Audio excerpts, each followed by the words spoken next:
Olá, turminha! Tudo bem com vocês? Vamos para a nossa lição de hoje de língua portuguesa? Página 50, o 5 e o 0. Não esquece de pôr a data na parte de cima da sua folha.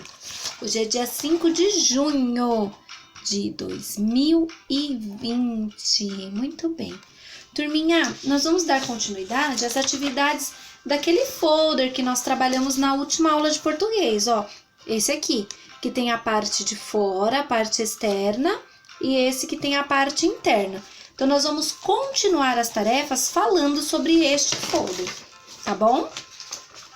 Então, vamos lá para o exercício 3 agora. Qual o objetivo desse folder? Então, qual é a intenção desse folder aí? Por que eles fizeram esse folder?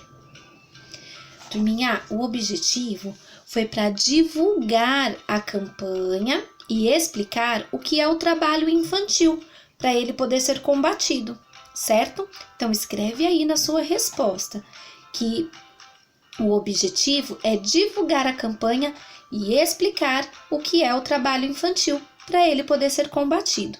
Tudo bem? Agora, nós vamos para o exercício 4, que diz assim: um cartaz e um folder trazem as mesmas informações? Explique.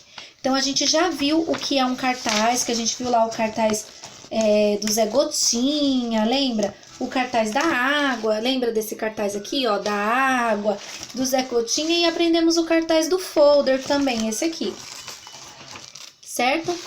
Então, aqui tá fazendo essa perguntinha, ó.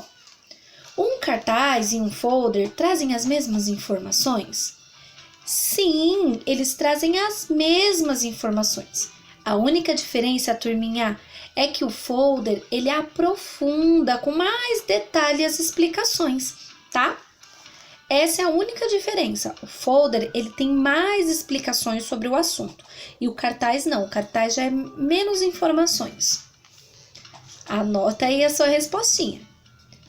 Depois vem o exercício 5, que diz assim: o que você aprendeu até aqui sobre as campanhas comunitárias? Aí você vai escrever, o que você aprendeu?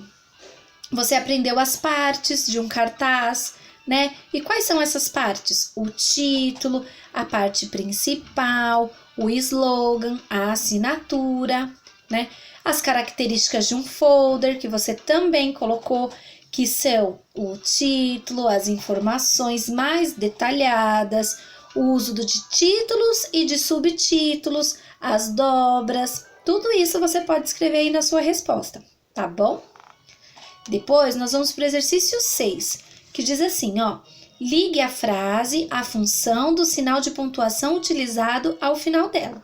Então, nós temos lá o pontinho, que é o ponto de interrogação, que é o ponto de pergunta, e o ponto de exclamação. Lembra que é o ponto da surpresa, dos sentimentos? Então, vamos ver, ó. De um lado eu tenho as frases e do outro lado eu tenho os balãozinhos, ó, que está dizendo assim: indica uma pergunta, expressa uma advertência e indica uma afirmação. Então, nós vamos fazer agora as ligações. Deixa eu pegar aqui uma caneta bem colorida. Você vai fazer com seu lápis grafite. Então, trabalho infantil é crime. Ele tem um ponto aí. Que ponto é esse? Muito bem, é o que indica a afirmação. É um ponto de afirmação. Então, eu vou ligar lá, ó, o meu primeiro. Depois, ele tá falando assim, ó. Fique atento. O que quer dizer? Indica uma pergunta ou expressa uma advertência? Muito bem, expressa uma advertência. Então, eu ligo aqui, ó, no meinho. E por último, por que não pode trabalhar? Indica o quê? Uma pergunta. Aí eu ligo lá em uma pergunta. E assim eu faço a minha atividade de ligue as frases. Certo, turminha? Agora, vamos para a página 51. Esta aqui. Coloca a data na parte de cima, tá? Não esquece. Turminha, o exercício 7 está falando assim, ó. Agora, localize no folder outra frase que termine com. Qual folder, Pro? Esse folder aqui, ó, do trabalho infantil, do carnaval, tá? Você é uma resposta pessoal, então você vai lá procurar uma frase que tenha ponto final, uma frase que tenha ponto de exclamação e uma frase que tenha ponto de interrogação. Cada um vai fazer o seu e lá no ao vivo, cada um vai me dizer a sua frase. Combinado? Muito bem. Depois do exercício 8, está perguntando assim: as frases que você localizou começam com letra maiúscula? Sim ou não? Sim, tenho certeza que sim. Por quê, turminha? Porque todo começo de frase é com letra maiúscula. Então, anota aí a sua respostinha, tá bom? E por último, nós temos o exercício 9, que diz assim: você tem um desafio. A seguir foram retiradas as letras P de pato e B de bola de um trecho do folder. Sem olhar no texto, complete as palavras com as letras adequadas. Então, vou fazer a primeira para você ver como que faz. Tá escrito assim, ó.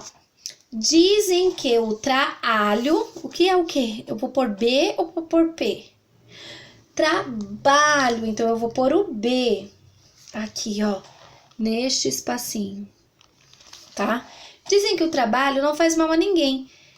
Que é melhor trabalhar. Aí, eu vou pôr o B. De novo. Tá vendo? Então, você agora vai fazer em todo o textinho. Você vai colocar se é B de bola ou P de pato. E aí, lá no ao vivo também, você vai me contar o que você colocou aí. Combinadinho? Então, ó, um beijinho. Ah, não, um beijinho não, porque a gente ainda tem a página 52. Um beijinho vem depois. Ó, página 52, quando você terminar aí a atividade 9... vai para a página 52 e coloca, ó, a data, dia 5/6. Essa é a parte mais legal, que vai dizer assim: faça você mesmo. O trabalho infantil é um crime contra um dos direitos das crianças. Você conhece a Declaração dos Direitos da Criança? Ela foi aprovada em 1959, em uma Assembleia Geral das Nações Unidas. A sua tarefa será pesquisar e ler essa declaração. Você pode imprimir ou colar sua pesquisa no espaço a seguir, para discutirmos em sala de aula. Turminha, então, ó, você pode imprimir, você pode recortar de algum lugar, você pode escrever o que você pesquisou, tá? Esse espaço é todo seu. Faz do jeitinho que você achar melhor, tá bom? E aí depois a gente conversa sobre essa atividade. Combinado? Então agora sim, ó, um beijinho e até daqui a pouco. Tchau!